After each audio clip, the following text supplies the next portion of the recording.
Децата ни носят боси обувки, а след като пораснат спират. Защо? Бихте ли сложили децата си в ортопедичен курсет, за да предотвратите бъдещи проблеми с гръбнака? Не бихте го направили, нали?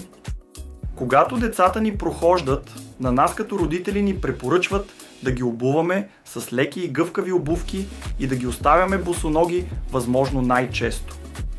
Ако приемем, че това е най-добрият начин да помогнем за тяхното нормално развитие, защо тогава това се променя, когато те пораснат? Защо децата ни не продължат да носят боси обувки, а след като пораснат преминават към стандартните обувки?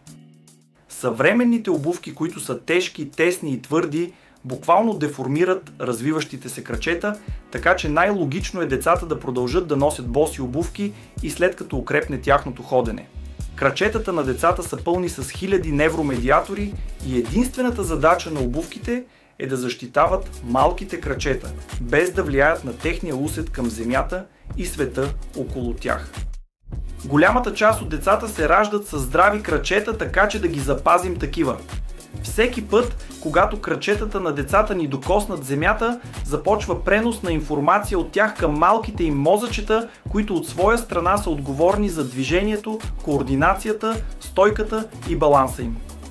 Тази връзка се нарушава, когато децата ни обуят нормалните, тежки и тесни обувки с твърда подметка.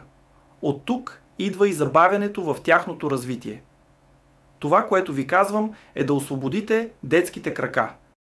Абонирайте се за YouTube канала ми и видеята за боси обувки ще достигат до повече хора.